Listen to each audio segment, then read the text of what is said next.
vous amener ce matin, donc Jérôme Rival, qui vient de Saint-Étienne, où il enseigne professeur d'histoire, agrégé, et qui donc, est passionné pour le sujet de Abélard et Ponty de Soissons. Et c'est à ce titre que nous avons été en contact. Et je suis heureux donc de lui passer la parole pour qu'il nous parle de son sujet favori. Est-ce que tout le monde m'entend bien? C'est bon? Très bien. Je vais me permettre de rester assis, si vous le voulez bien, pour gérer un petit peu la technique derrière moi. Monsieur le maire, mesdames, messieurs, merci de votre accueil chaleureux. C'est un grand honneur pour moi de faire l'ouverture de ces 2 journées consacrées au 900e anniversaire du confinement d'Abélard, ainsi que la titrer avec malice l'association Abbaye Royale de Saint-Médard à l'occasion de ses vœux pour la nouvelle année 2021, en référence à la courte période de réclusion de cet illustre philosophe et théologien du XIIe siècle au monastère de Saint-Médard. Volontiers.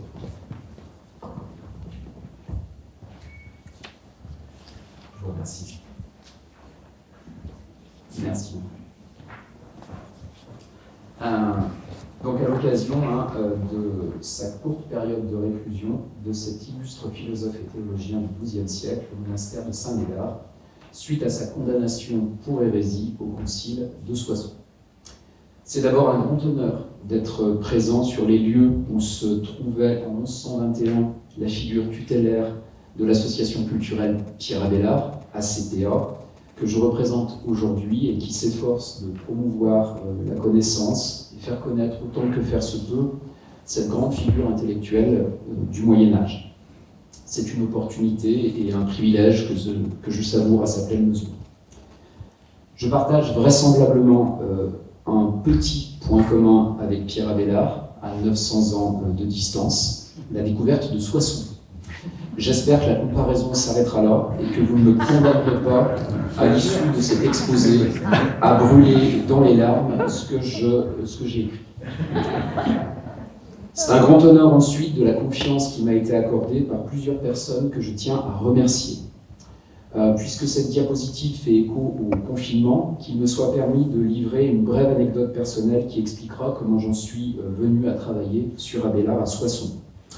J'ai contacté la mairie de la ville au printemps 2020 afin de demander si quelque chose était prévu pour le 9e centenaire du concile de 1121. J'ai conscience, avec un peu de recul, du décalage de ma demande de l'époque. D'une part, demander au plus fort d'une crise sanitaire inédite une lisibilité sur l'année suivante à des services municipaux qui avaient légitimement bien d'autres priorités. D'autre part, postuler que la vendetta contre Abélard, ainsi qu'il l'a décrite, était presque aussi célèbre que l'épisode du vase et qu'il méritait une commémoration particulière dans votre cité en 2021. Alors pour ma défense, je vivais effectivement dans un monde parallèle puisque j'étais en train de préparer les oraux de l'agrégation. Alors en plein confinement, évoquer Abélard représentait pour moi une sorte de récréation, une sortie de ma bulle, bref, un déconfinement intellectuel. Heureusement, les services de la mairie ont eu la patiente compétence de m'orienter vers la bonne personne, monsieur Philippe Quérel, ici présent, président de la Société archéologique, scientifique et historique du Soissonnais, grâce à qui tout a commencé et à qui j'exprime ici ma gratitude. C'est lui qui m'a en effet demandé de rédiger un article de vulgarisation que je croyais devoir être court à l'origine, et qui est devenu, au fil des mois, une contribution de semi-vulgarisation d'une trentaine de pages qui va paraître à la fin de l'année dans les mémoires de la Fédération des sociétés d'histoire et d'archéologie de l'Aisne, dont je remercie le secrétaire général, M. Jean-Christophe Dumas, et son président, M. Éric Thierry, d'avoir bien voulu abriter cette publication. J'ai pu également proposer une version plus courte, qui est parue dans la revue d'Histoire, et je voudrais remercier la directrice de publication, Mme Valérie Hanin, ainsi que M. Fabien Paquet pour leur confiance, ainsi que leurs propositions d'amélioration. Mes relecteurs attentifs, membres de la CPA, comme François-Xavier Moinet, ici présent également, mais également les universitaires, Mesdames Laurence Mellerin, Alessia Trivelone, Messieurs Cédric Giraud, André Rocher, Jacques Berger, Ludovic Vialet, ont toute ma reconnaissance, Sans oublier, au premier chef, M. Christophe Grellard, avec qui j'aimerais faire une thèse à moyen terme, probablement sur Abélard et la question de l'hérésie. Leur aide a été d'autant plus précieuse que l'essentiel de mes recherches a eu lieu durant la période de confinement des bibliothèques universitaires et qu'ils ont bien voulu m'envoyer conseils bibliographiques et ressources numériques. La République des lettres 2.0 n'est pas un vain mot. En somme, si ma demande quelque peu saugrenue de mars-avril 2020 a pu contribuer humblement à l'organisation de cette journée, j'en serais flatté. Mais je crois que c'est surtout grâce à l'opiniâtreté de M. Nicolas de Chaulnes, président de l'association Abbaye Royale Saint-Médard de Soissons, que ce qui n'était qu'un horizon d'attente, pour moi, est devenu une réalité tangible. Qu'il reçoive également l'expression de mes sincères remerciements pour l'organisation de ces 2 journées, ainsi que pour son hospitalité. Grand honneur enfin, car je partage, si j'ose dire, l'affiche avec 2 sommités, M. Gross et M. Verger.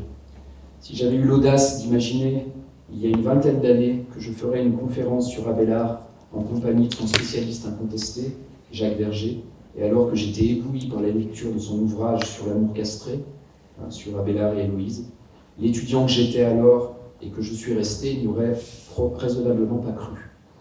Il est des grands maîtres auprès desquels on reste éternellement un simple disciple, et je suis flatté d'être à ses côtés.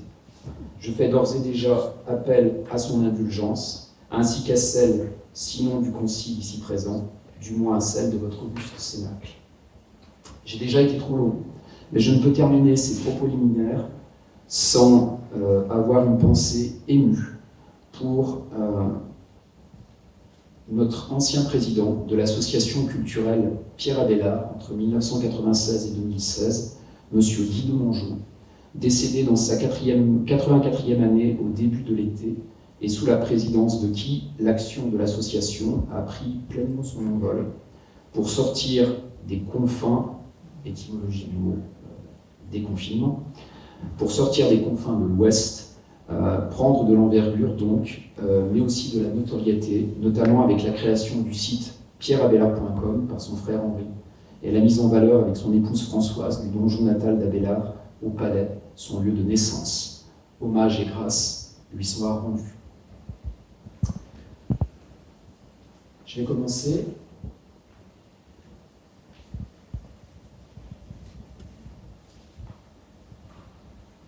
J'étais dévoré par la fièvre de l'orgueil et de la luxure. La grâce divine vint me guérir malgré moi de ces 2 maladies. De la luxure, d'abord, en me privant des moyens de la satisfaire, puis de l'orgueil, en m'humiliant par la condamnation au feu du livre fameux dont je tirais particulièrement vanité. Ainsi, Pierre Abélard présente-t-il 2 des principaux malheurs qui l'ont frappé au cours de sa vie tumultueuse et qu'il relate dans l'Historia Calamitatum, l'histoire de mes malheurs.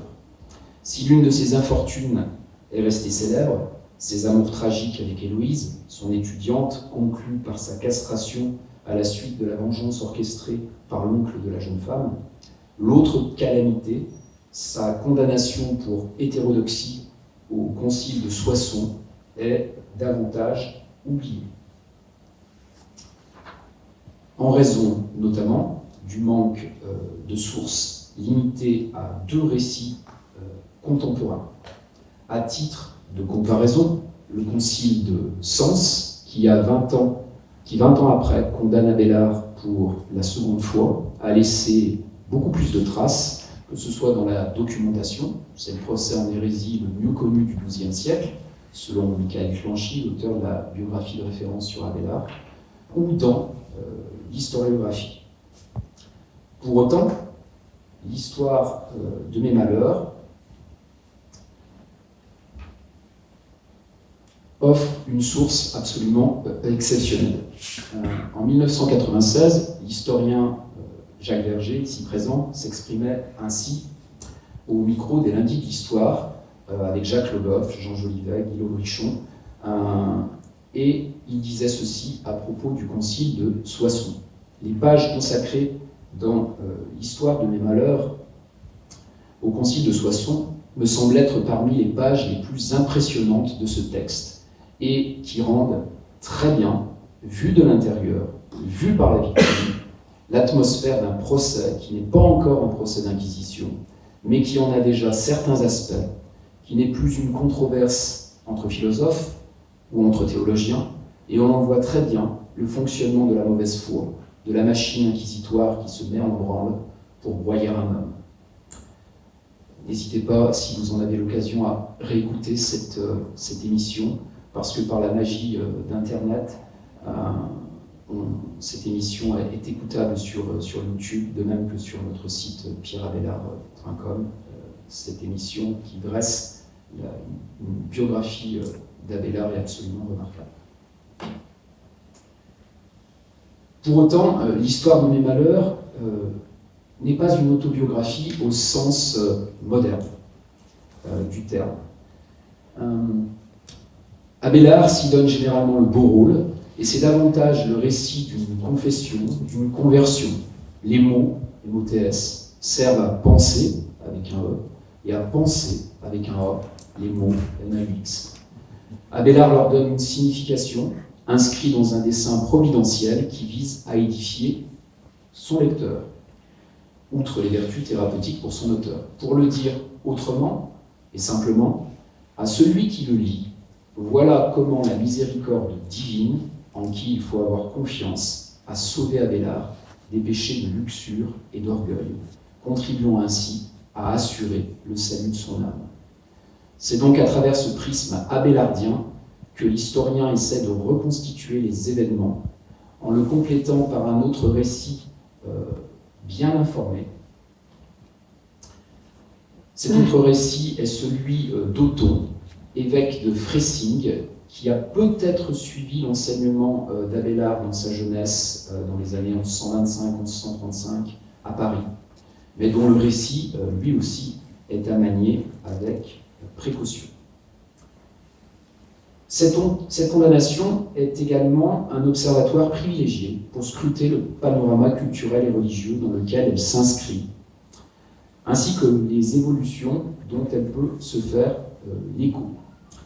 Pour reprendre une formule de Ludovic Vialet, mon maître en histoire du Moyen-Âge, l'Église fournit la norme dans l'Occident médiéval.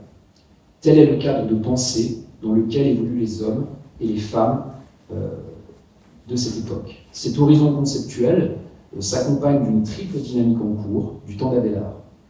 D'une part, la réforme de l'institution ecclésiastique, entamée au milieu du XIe siècle et qui s'affirme sous le pape Grégoire VII, d'où le nom tardif de réforme grégorienne, dont l'objectif est d'affirmer le rôle et l'autorité du pape, ainsi que l'indépendance des clercs.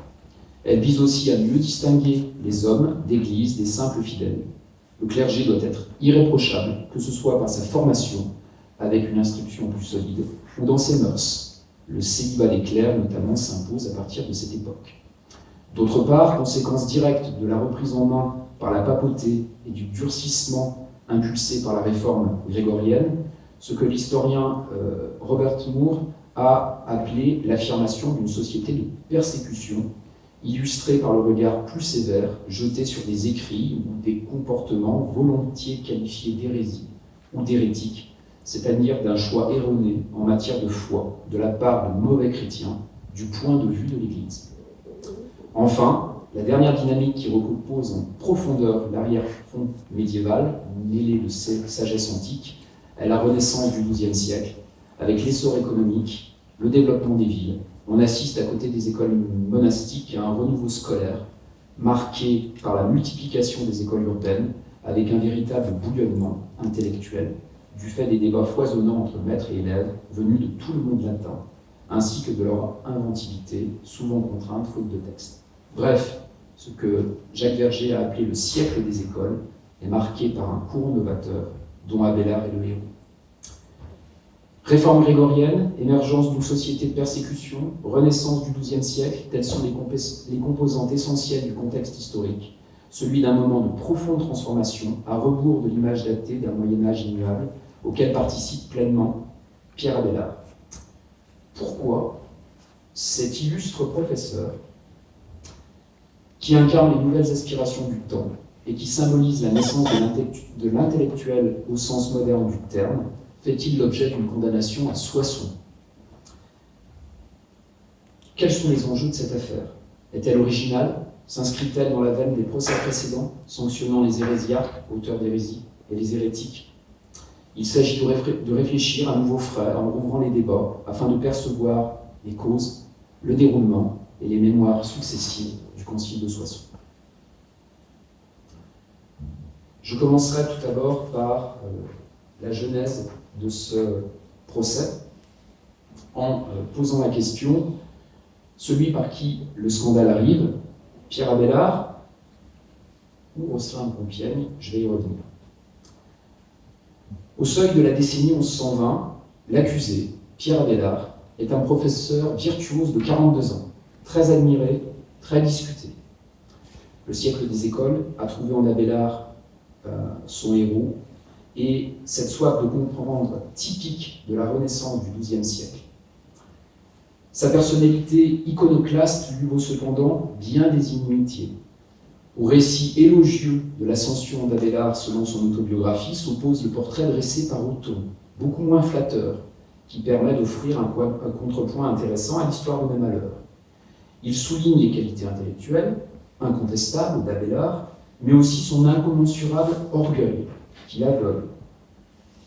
En contestant ses maîtres, en attribuant ses succès à son seul talent, s'affranchissant de toute dette intellectuelle à leur égard, il est fort probable qu'Abélard ait lui-même en grande partie provoqué l'hostilité qu'il déplore de leur part.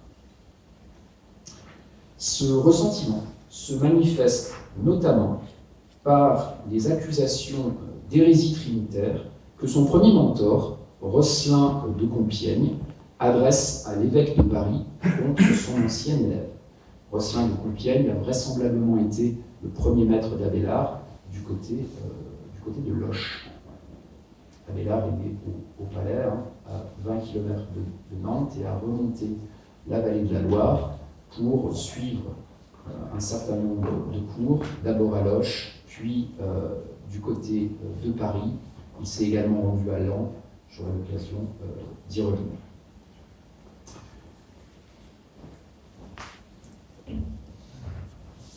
L'acte d'accusation à Soissons porte en effet sur l'opuscule sur la foi en la Sainte Trinité qu'Abélard a rédigé à destination de ses étudiants. Réputé pour à la fois briller et éclairer, c'est bien cette deuxième facette du talent d'Abélard qui est revendiquée. Ses élèves veulent ni plus ni moins que des raisons de croire. Dans de l'unité et de la Trinité divine, il se fait donc fort d'éclairer et non d'expliquer un des malentendus est là. À la lumière de la raison, le mystère d'un Dieu en trois personnes. Plus que le sujet, c'est bien l'impudence, voire l'imprudence d'Abélard pour ses détracteurs, et ce succès matérialisé par les remarques enthousiastes de ses auditeurs, ainsi que par la circulation des manuscrits, qui donnent à l'ouvrage une odeur de soufre. D'autant que les étudiants s'habituent par l'enseignement de la dialectique, cet art de discerner, de raisonner, à aboutir à des conclusions irréfutables du point de vue de la raison. Alerté par ses étudiants des manœuvres de son ancien professeur, Abélard se défend et s'en prend à Rosselin sans jamais le nommer, que ce soit dans sa lettre à l'évêque de Paris, où il rétorque à son accusateur en retournant contre lui l'accusation d'hérésie, ou dans l'histoire de Mes malheurs. Là encore, c'est Othon de Fressing, dans sa chronique, qui éclaire ses silences. Rosselin fut bien son premier maître, bien que son renom ait été terni par une accusation d'hérésie au concile de Soissons de 1092. De cette influence sulfureuse, Abélard se dissocie. Mentionné dans son autobiographie que ses années de formation étaient tributaires de leçons possiblement hétérodoxes, risquait de jeter l'opprobre sur tout son enseignement et sa production théologique. Pour le dire vulgairement, suggérer que le ver était déjà dans le fruit. Dès 1120, c'est clairement la fama, la réputation d'Abélard qui est en jeu. Son tempérament combatif, son goût de la dispute, le pousse à l'affrontement. Préférant aller à concept plutôt qu'à confesse, il demande la convocation d'une réunion pour trancher son différend avec Rosselin. C'est l'opportunité pour lui de s'expliquer, c'est-à-dire clairement l'emporter pour Abélard. Mais c'est aussi le risque de voir s'agréger les oppositions, Rosselin n'étant pas son seul contempteur. On ignore quelle fut la réponse de l'évêque de Paris, mais l'initiative d'Abélard se retourne contre lui. La réunion a bien lieu, mais il est mis sur le banc des accusés. Quant à Rosselin, mort probablement en 1120 ou 1121, avant la tenue du concile, il a manifestement eu connaissance de la lettre d'Abélard à l'évêque de Paris, puisqu'il réplique par une missive cinglante, le seul écrit qu'il nous reste de lui, à son ancien élève, au ton particulièrement grossier. Il y prophétise notamment d'un avertissement ordurier qu'après son sexe, c'est la langue d'Abélard qu'on va bientôt lui trancher.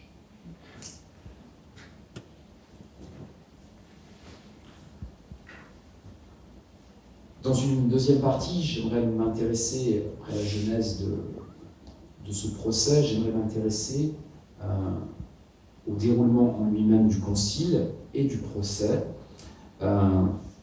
et en essayant de poser la question, a-t-on affaire à une machination judiciaire? En effet, la narration dramatique fournie par l'histoire des malheurs fait du concile de Soissons le fruit d'une machination. Abélard fait un très long récit du concile de Soissons, à peu près 200 lignes, donc nous sommes très bien renseignés de son point de vue sur le déroulement des faits. Alors, fruit d'une machination, Héloïse, après la lecture du récit d'Abélard, s'insurge par ce mot dans la première lettre qu'elle lui adresse. Si elle n'est certes pas la plus objective en ce qui concerne Abélard, elle n'en a pas moins vécu dans la chair de son ancien amant et la douleur de leur séparation, la conséquence des manigances de son oncle. Elle est donc plus facilement encline à croire en l'existence d'un complot ourdi par les envieux que dénonce Abélard. L'historien Michael Clanchy parle d'ailleurs d'un procès-spectacle. Alors qu'en est-il? Je voudrais d'abord commencer par présenter le cadre spatial, juridique, temporel de l'affaire Abélard, ce que Abélard appelle un conventicule décoré du nom de concile. Abélard teint ainsi de son dédain le souvenir de la parodie de justice qui s'est tenue une dizaine d'années plus tôt. N'oubliez pas qu'il écrit vers 1132. Il relate des faits qui se sont déroulés en 1121, il y a une quinzaine d'années d'écart. Et par cette expression de convocation d'une petite réunion, affublée pompeusement du nom de concile, celui-ci veut probablement en diminuer la portée, et partant celle de sa condamnation. Othon parle, lui, dans sa chronique, d'un synode provincial. Abélard devrait relever de la juridiction rémoise pour que la hiérarchie ecclésiastique l'y convoque. Or, ni lui ni Othon ne signalent l'endroit où il enseigne de nouveau, après être devenu moine, suite à sa castration et son entrée dans les ordres. Abélard mentionne simplement une cella, une dépendance. Alors, une tradition établie semblait faire du prieuré de Maisoncelles en Brie l'endroit où Abélard reprit ses cours une fois devenu moine. Mais celle-ci a été remise en cause par Michael Villemar, qui est chercheur à l'EHESS. Maisoncelles, relevant de la province ecclésiastique de Sens, il paraît effectivement surprenant qu'Abélard ait été convoqué à Soissons, qui relevait de la province ecclésiastique de Reims, s'il n'y enseignait pas. À moins que d'autres raisons soient à chercher du côté des accusateurs d'Abélard, et plus précisément du côté de ses anciens condisciples à l'école de Laon, également située dans la province rémoise. Othon précise en effet que le parterre réuni lors du concile de Soissons est composé d'autorités reconnues, parmi lesquelles Albéric de Reims, on y reviendra, Lotulphe de Lombardie. Selon l'histoire des malheurs, ils étaient deux des élèves favoris de leur maître Anselme de Laon, qu'Abélard avait, comme à son habitude, lors de son séjour dans la ville en 1113, contesté. Le portrait qu'il dresse dans son autobiographie de cet enseignant en théologie, qui a quand même renouvelé les études théologiques, discrédite, voire le ridiculise. Ce crime de lèse-magistère, qui rejaillit par ricochet sur la formation de ses deux disciples, n'a pas été de leur goût. Et cet affront contribue, selon Abélard, à ses malheurs postérieurs. Albéric et Lotulphe, présentés par Othon comme des hommes éminents et des maîtres renommés, jouent le rôle de procureurs et leur ressentiment, accentué par la concurrence que représente l'enseignement repris par Abélard, pourrait les avoir poussés à inspirer un parallèle dangereux pour l'ancienne gloire des écoles parisiennes. Une similitude est en effet frappante. Je vous ai parlé tout à l'heure de l'absence de condamnation et de la convocation de son maître Rosselin à Soissons, Rosselin de Compiègne, en 1092. Compiègne est ici. Cette similitude frappante est celle-ci. Compiègne relève aussi de la province ecclésiastique de Reims, ce qui peut expliquer que Rosselin fut convoqué à Soissons, où il a enseigné. Dès lors, assigné à Abélard dans la ville des malheurs de son mentor, n'est-il pas une façon pour ses détracteurs de suggérer une parenté quasi gémellaire d'opinions déviantes entre les deux maîtres? De cette coïncidence périlleuse, Abélard ne fait pas cas. Il est certain de démontrer qu'à 30 ans d'intervalle, l'élève, triomphant des calomnies, ne connaîtrait pas le sort de son enseignant, qui finalement dut se rétracter.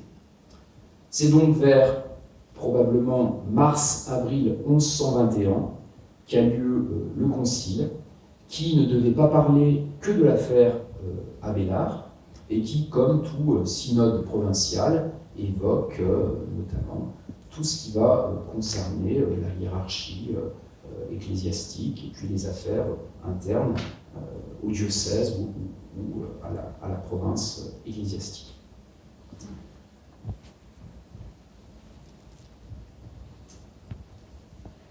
Alors, Jacques Verger, dans l'amour castré, essaie d'imaginer à quoi devait ressembler la cité de Soissons en 1121, à l'aube du Concile. Je vais me permettre de lire ce petit extrait. Essayons d'imaginer l'atmosphère. Dans une petite cité de quelques milliers d'habitants, à peine, comme devait l'être Soissons au début du XIIe siècle, un concile était un grand événement, un peu comme aujourd'hui le congrès d'un parti politique ou un festival artistique. De riches prélats arrivaient, escortés d'une suite nombreuse de clercs, d'hommes en armes. On se montrait le puissant archevêque de Reims, le cardinal légat, tout le monde était dans la rue, on s'informait, des rumeurs circulaient. Lotulphe et Albéric répandirent le bruit qu'on allait juger un célèbre magistère parisien, un philosophe qui avait écrit un livre dangereux. Et quel habitant de Soissons savait alors ce qu'était un livre? Un moine apostat qui enseignait, il fallait bien forcer un peu le trait, qu'il existait non pas un, mais 3 dieux distincts. Autant dire un hérétique, un véritable païen. Dans une ville enfiévrée par les préparatifs du concile, les messes, les processions, les esprits s'échauffaient vite, le fanatisme pointait. Quand Abélard et ses élèves furent repérés, les injures fusèrent, quelques pierres volèrent. En effet, Abélard comprend d'emblée qu'il arrive à Soissons en milieu hostile. Et l'impartialité qu'il espérait n'est qu'un leurre. La scène est saisissante. Il manque de se faire lyncher avec ses étudiants par la populace, chauffé à blanc par les adversaires d'Abélard, prêt à oxyre celui qu'on lui a faussement présenté comme professant l'existence de 3 dieux. Il ne s'agit pas seulement d'une analogie avec le Christ persécuté. J'aurai l'occasion d'y revenir, mais Abélard se décrit assez souvent dans l'histoire de mes malheurs il revêt cette figure, le juste persécuté. Ce n'est pas seulement une analogie avec le Christ, parce que vers 1115, dans la même ville, Guibert de Nogent relate une tragique affaire d'hérésie. La population soissonnaise s'empare de 4 suspects qu'elle tire de leur prison pour les brûler vifs. Ce jugement expéditif est probablement encore dans les mémoires. Alors malgré ses efforts, probablement a-t-il prêché dans les églises pour se défendre, Abélard ne parvient que partiellement à reprendre l'avantage. Je vous mets au tableau le tableau synoptique des différents acteurs du Concile de Soissons pour que vous puissiez suivre davantage, parce qu'il y a beaucoup de noms. Bref, malgré ses efforts, il ne parvient que partiellement à reprendre l'avantage, la faute au légat Conon, qui est décrit comme piètre théologien et lâche. Tel Ponce Pilate, il semble se laver les mains du cas d'Abélard en lui demandant de remettre son livre à l'archevêque de Reims ainsi qu'à ses 2 rivaux pour un examen approfondi, les transformant de facto en juge et partie. L'archevêque de Reims, Raoul Levert, gagné à la réforme de l'Église, est proche, comme métropolitain, d'Albéric, l'écolâtre, le maître de l'école cathédrale, qui n'apparaît guère favorable à Abélard, faisant d'ailleurs de Reims un bastion de l'orthodoxie. Bref, à rebours des étudiants d'Abélard qui lui demandaient des raisons de croire, Albéric, son ancien condisciple, vient lui signifier qu'il ne vient pas chercher des explications, mais des autorités, à propos d'un passage de son livre où il est question du Père qui engendre le Fils.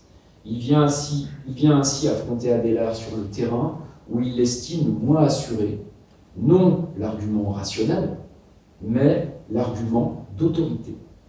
En refusant les éclaircissements d'Abélard fondés sur la raison, au profit d'une parole inscrite dans le marbre des Écritures, Albéric se fait le champion de la tradition. Mais c'est un coup d'épée dans l'eau.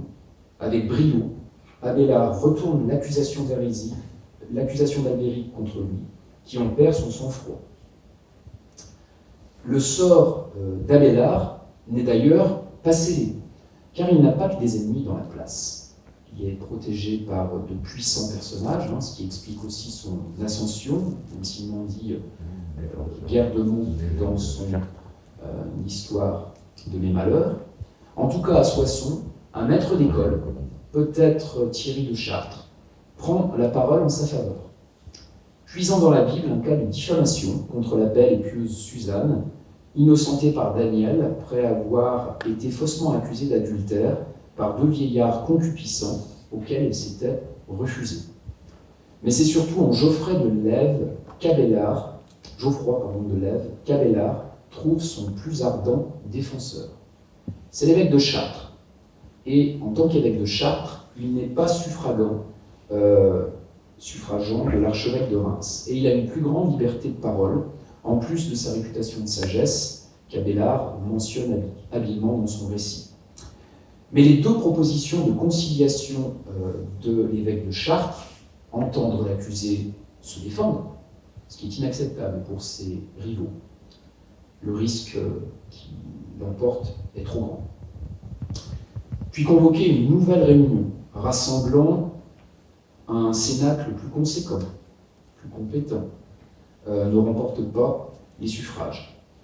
Si le légat pontifical qui préside le concile est d'abord sensible à cette porte de sortie qui serait honorable, canoniquement autorisée, il revient bien vite sur sa décision, voulant peut-être éviter de contredire son hôte qui co-préside le concile. Il apparaît dans la narration d'Abélard comme une marionnette dont l'archevêque de Reims et surtout les maîtres rémois tirent les ficelles. Derrière le rideau du théâtre soissonnais, on perçoit ainsi les luttes d'influence et les multiples enjeux de pouvoir que masquent à peine les accusations d'hérésie. Entre les maîtres d'école, qui se disputent les élèves et les dignités ecclésiastique, entre les puissants qui soutiennent tel ou tel camp en fonction de leur intérêt, ainsi du clan des Garlandes dans l'entourage royal qui soutient Abélard, ou au niveau institutionnel, avec la volonté pour l'archevêque de Reims de ne pas voir filer un hérétique hors de sa circonscription, ce qu'on pourrait lui reprocher dans un contexte durci par la réforme grégorienne que j'ai évoquée en introduction. Alors sur le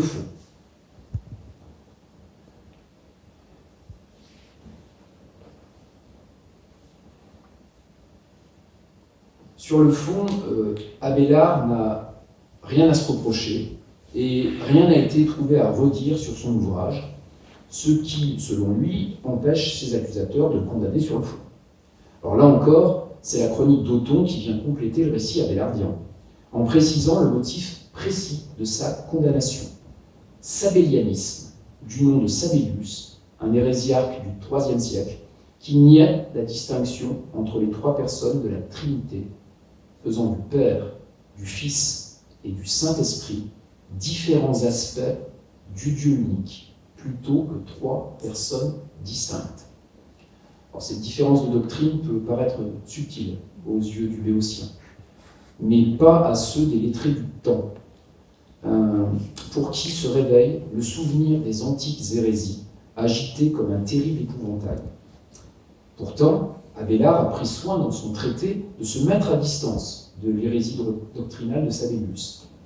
20 ans plus tard, dans la dernière lettre à Héloïse, et qui résonne comme le chant du cygne, il constate que la logique l'a rendu odieux au monde et clame encore son orthodoxie. « Je condamne Sabellius, qui faisant du Père et du Fils une seule personne, pense que le Père a aussi souffert la passion. » Alors, quid en effet de l'accusation d'hérésie dont Abélard fait l'objet? Il sous-entend que ses détracteurs n'avaient pas la subtilité requise.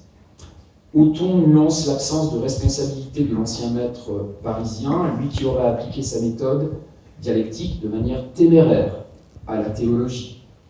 Pour l'Église, le Père, le Fils et le Saint-Esprit ne sont pas de simples noms, mais ils constituent trois personnes différentes possédant des esprits unis par une même substance, mais possédant des attributs spécifiques. Abélard aurait affaibli cette vérité, usant de comparaisons mal choisies, notamment en mettant sur le même plan les rapports entre les trois personnes de la Trinité et les trois parties d'un discours. Alors, par son nominalisme certes nuancé, il se serait ainsi montré trop audacieux ou trop léger dans son approche du dogme chrétien.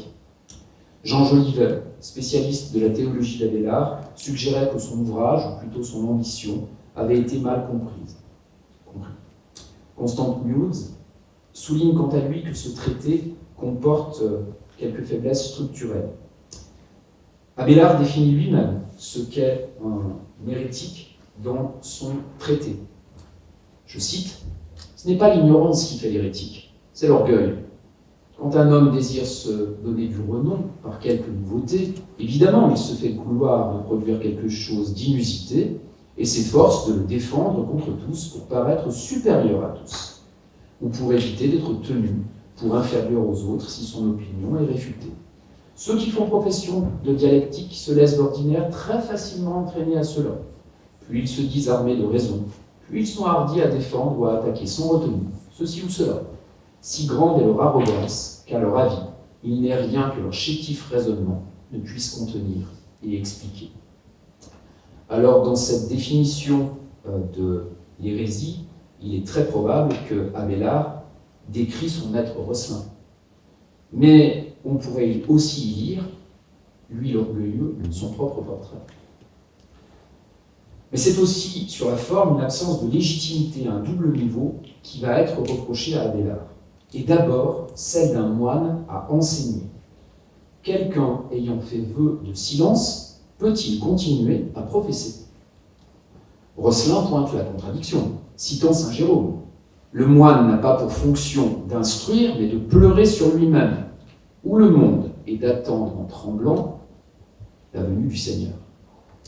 Conscient du paradoxe, reprise de parole malgré sa prise d'habit monastique, Abélard se justifie longuement dans l'histoire de mes malheurs, invoquant les incitations pressantes de ses frères et l'argument selon lequel il serait comptable de son talent, ce don divin à lui conféré, qui ne doit plus se monnayer, mais être mis, gratis pro deo, au service de la vraie philosophie. Surtout, c'est dans l'absence de légitimité d'Abélard à parler des choses de la foi que s'engouffrent ses adversaires, puisqu'il n'a pas terminé sa formation en théologie, en raison du conflit qu'il opposait à son maître Anselme de Laon. Si ce dernier prend soin de le chasser de son école après un tour sauvage qu'a donné Abélard, c'est bien pour éviter que les éventuelles erreurs théologiques d'Abélard ne puissent lui être imputées. Abélard est donc un autodidacte, certes brillant, mais sans bien fondé, pour parler de Dieu, à qui l'on reproche à la fois une opinion théologique discutable, mais aussi de l'enseigner. Abélard va ainsi boire le calice jusqu'à la lie, suivant l'avis de l'évêque de Chartres, qui lui conseille de faire amende honorable. Abélard se soumet à travers une triple humiliation. Celle publique de brûler son manuscrit, même si d'autres exemplaires existent, et de rentrer dans le rang en récitant le symbole d'Athanase, une version du credo davantage centrée sur la Trinité que le symbole des apôtres. Vous avez ici, à ma connaissance, la seule représentation cinématographique du concile de Soissons. C'est un téléfilm de Jacques Trévitan en 1973 qui est consacré à Abélard et qui est inspiré du livre éponyme de Régine Pernon. Dans ce téléfilm en deux parties, à peu près 7-8 minutes sont consacrées au concile de Soissons et Pierre Vanek, dans le rôle d'Abélard, jette au feu son ouvrage incriminé sur la Trinité en versant une larme de désespoir. Alors s'il est bien question du fait qu'Abélard enseigna sans autorisation et sur le fait qu'il doit réciter le symbole d'Athanase, tenu par l'ecclésiastique, c'est probablement peu en rapport, cette image, cette capture d'écran, avec la réalité historique. Le médiéviste Cédric Giraud a bien voulu m'indiquer que on imagine mal brûler un livre avec sa reliure à cette époque, ou bien disposer d'un in-folio avec une reliure d'époque moderne. Ça se passait plutôt en face de la cathédrale. Le concile se passait où exactement? C'est une bonne question. Ça pourra peut-être faire partie des questions auxquelles j'essaierai de répondre. Mais difficile à dire. Aucun question me voulait. De savoir où tu pouvais organiser un auto-da-fé. Bref, triple humiliation. Et pourquoi humiliation? Parce qu'en déshonneur suprême, on lui apporte le texte qu'il doit lire. À lui, Abélard, le professeur, comme un écolier. Il doit lire. Et c'est le signe tangible des doutes émis par les juges de Soissons sur sa stricte orthodoxie. Peut-être aussi une façon de l'humilier. L'autre humiliation, la dernière, c'est aussi celle de se voir reclus dans l'abbaye Saint-Médard, où Abélard a oscillé entre plusieurs états d'âme, fureur, son geôlier le qualifie de rhinocéros indompté, et abattement, à l'image de Jésus à l'agonie, se demandant à quoi Dieu son Père l'a abandonné. L'impression de suivre un chemin de croix. J'ai sous-titré cette conférence « La passion de la raison », passion avec un P majuscule au sens de passion christique, souffrance, passion évidemment au sens d'amour de la raison, mais aussi souffrance liée à cette logique qu'il essaye d'introduire en théologie. Bref, cette impression de suivre un chemin de croix qui n'est peut-être encore pas présente, comme me le faisait remarquer Christophe Grélard dès 1120, mais qui transparaît clairement en 1132 dans l'autobiographie qu'il rédige. Cette analogie donc avec les souffrances du Christ ont probablement apaisé son désespoir. Soulagement également qu'il a dû ressentir avec le soutien de ses protecteurs qui obtiennent du légat Conon sa libération au bout de quelques jours et son retour à l'abbaye dont il dépend, Saint-Denis. C'est peut-être d'ailleurs un des rares indices que l'on a de la réception immédiate de la condamnation. Selon Abélard, face aux réactions indignées devant l'iniquité du jugement, les responsables se défaussent, à l'instar des bourreaux du Christ.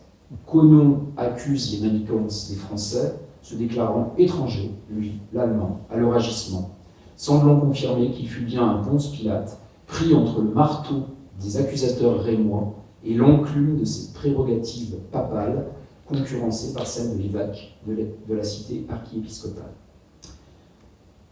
En conclusion de cette deuxième partie, les conséquences du concile, faibles sur le moment, semblent irréversibles sur le plan psychologique, avec un sentiment de persécution renforcé pour Abélard.